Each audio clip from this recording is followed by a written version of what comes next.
1980년대 한때 전 세계에서 가장 인기 있었던 위스키 스타일이 있었습니다.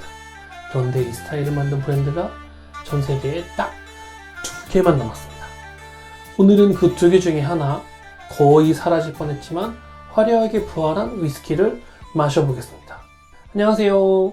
오늘의 주인공은 레드브레스트 15년산 아이리쉬 싱글팟 스틸 위스키입니다. 이 위스키 이름부터가 독특합니다. 레드브레스트, 직역하면 빨간 가슴이죠.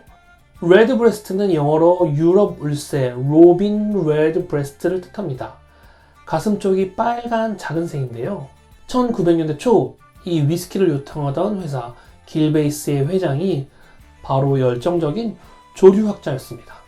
그러니까 새 관찰 마니아였습니다. 그가 이 위스키를 마시다가 쉐리 캐스크에서 나오는 루비빛 색상을 보고 자기가 너무나 좋아하는 울새의 빨간 가습 깃털이 떠올랐대요. 그래서 1912년 이 위스키에 레드브레스트라는 이름을 붙이게 됩니다. 그런데 이 위스키의 역사를 거슬러 올라가다 보면 더 재미있는 이야기가 나와요. 1785년 영국 정부가 메가, 몰팅된 보리에 세금을 매깁니다. 아일랜드 증류소 입장에서는 당연히 세금을 덜 내고 싶잖아요. 그래서 몰팅되지 않은 보리, 즉 언몰팅 보리를 섞기 시작합니다. 세금을 아끼려고 대충 섞었더니 웬걸? 그런데 이게 오히려 더 맛있는 위스키가 나온 겁니다. 이게 바로 싱글팟 스틸 위스키의 시작입니다. 아일랜드에서만 만들 수 있는 세상에 하나뿐인 위스키 스타일. 19세기까지만 해도 세계에서 가장 인기 있는 위스키 스타일이었어요. 그런데 20세기가 들어서 상황이 완전히 바뀌어요. 스카치 블렌디드 위스키가 세계 시장을 장악하면서 아이리쉬 위스키가 점점 몰락하기 시작합니다. 그러면서 여기에 엎친 데 덮친 격으로 미국의 금주법, 아일랜드의 독립전쟁, 영국과의 무역전쟁, 이런 악재가 겹치면서 아일랜드 증류소들이 점점점 문을 닫게 돼요. 1985년 레드브레스트를 유통하던 길베이스마저 생산을 중단하게 됩니다. 이때 전 세계에서 싱글팟 스틸 위스키를 만드는 브랜드는 그린스팟과 레드브레스트 오직 2개만 남아 있었어요. 수백 년의 전통이 진짜로 사라질 뻔한 순간이었죠.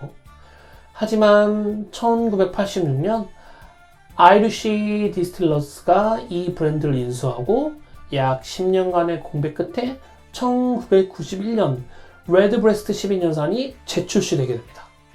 그리고 2005년 오늘의 주인공인 레드브레스트 15년산이 처음 세상에 나옵니다.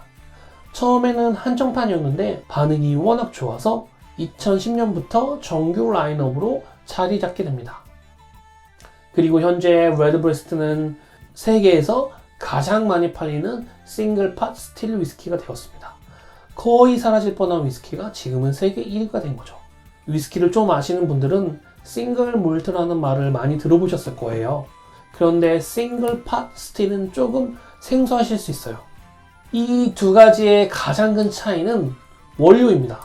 싱글 몰트는 몰팅된 보리만 씁니다. 싱글팟 스틸은 몰팅된 보리 플러스 몰팅되지 않은 보리 둘 다 씁니다. 각각 최소 30% 이상이 들어가야 해요. 이 언몰팅 보리가 핵심입니다. 아까 말씀드린 대로 원래는 세금을 피하려고 넣은 건데 이게 위스키의 크리미하고 오일리한 질감 그리고 독특한 스파이시함을 줍니다. 여기에 트리플 증류, 즉 3번 증류를 하면서 더 부드러운 위스키가 되는 거죠. 그리고 한 가지 더 중요한 포인트, 싱글팟 스틸 위스키는 아일랜드에서만 만들 수 있습니다. 지리적 표시 보호를 받고 있어요. 마치 샴페인이 프랑스 샹파뉴 지역에서만 나오는 것처럼 싱글팟 스틸은 아일랜드만의 고유한 위스키 스타일입니다. 최소 15년 숙성되었고요. 여기서 주목할 포인트 몇 가지. 첫 번째, 도수가 46도입니다. 일반적인 위스키가 40에서 43도인 것에 비하면 꽤 높죠. 이건 그만큼 풍미가 진하다는 뜻입니다. 두 번째, 냉각 여과를 하지 않았습니다. 위스키의 천연 오일과 질감을 그대로 살린다는 의미입니다. 세 번째, 캐스크 구성이 반반입니다. 버번 배럴 50%, 쉐리 캐스크 50%입니다. 버번 배럴에서 오는 바닐라, 캐러멜, 쉐리 캐스크에서 오는 드라이 프루트, 스파이시, 이 둘의 균형이 이 위스키의 핵심입니다. 글렌캐런 글라스에 따라 보겠습니다. 색상이 정말 예쁩니다. 진한 호박색에 약간의 루빗빛이 감돕니다. 쉐리 캐스크의 영향이 확실히 보이죠? 물새의 빨간 가슴 깃털, 이름값을 하는 색감이네요. 향을 맡아보면 일단 굉장히 풍부합니다. 첫 번째로 오는 건 열대 과일향입니다. 망고, 살구, 파인애플, 달콤한 과일이 확 올라옵니다. 그 뒤로 꿀, 캐러멜, 토픽, 달콤한 노트가 따라오고요. 조금 더 집중하면 허브향이 살짝 느껴집니다. 타임 같은, 그리고 밀크 초콜릿 견과류 느낌도 있어요. 이게 논칠 필터의 힘인 것 같습니다. 냉각 여과를 안 했기 때문에 향의 층이 정말 다양하고 풍부해요. 이거 진짜 맛있습니다. 입에 넣는 순간 첫 인상은 크리미합니다. 바닐라 크림을 입안에 감싸는 느낌이에요. 그 다음 꿀과 브라운 슈가의 단맛이 오는데 이게 느끼하지 않고 드라이합니다. 중간에 쉐리 캐스크에서 오는 건포도 무화과의 느낌이 살짝 지나가고요. 그리고 여기서 싱글 파스텔의 특징이 나옵니다. 후추, 정향 같은 스파이시함이 뒤에서 받쳐줍니다. 단맛과 스파이시함의 밸런스, 이게 바로 레드브레스트의 진가입니다. 피니쉬 여운이 정말 깁니다. 삼키고 나면 쉐리의 과일향, 살짝 떫은 탄닌, 그리고 오크의 스파이시함이 꽤 오랫동안 입안에 남아요. 이게 15년 숙성의 힘이죠. 12년 성과는 가장 큰 차이가 바로 이 피니쉬의 길이와 복잡성입니다. 자, 마지막으로 이 위스키를 어떻게 마시면 좋은지 보여드리겠습니다. 가장 추천하는 방법은 당연히 니트입니다. 아무것도 넣지 않고 상온 그대로 15년 숙성의 모든 풍미를 온전히 느낄 수 있습니다. 만약 46도가 좀 강하게 느껴지신다면 상온에 물을 두세 방울만 넣어보세요. 숨어있는 향이 열리면서 또 다른 뉘앙스가 나옵니다. 특히 과일향이 더 살아나는 느낌이에요. 시원하게 드시고 싶으시면 큰 얼음을 하나 넣어서 드세요. 작은 얼음 여러 개보다 큰 얼음 하나가 희석은 천천히, 냉각은 빠르게 해줍니다.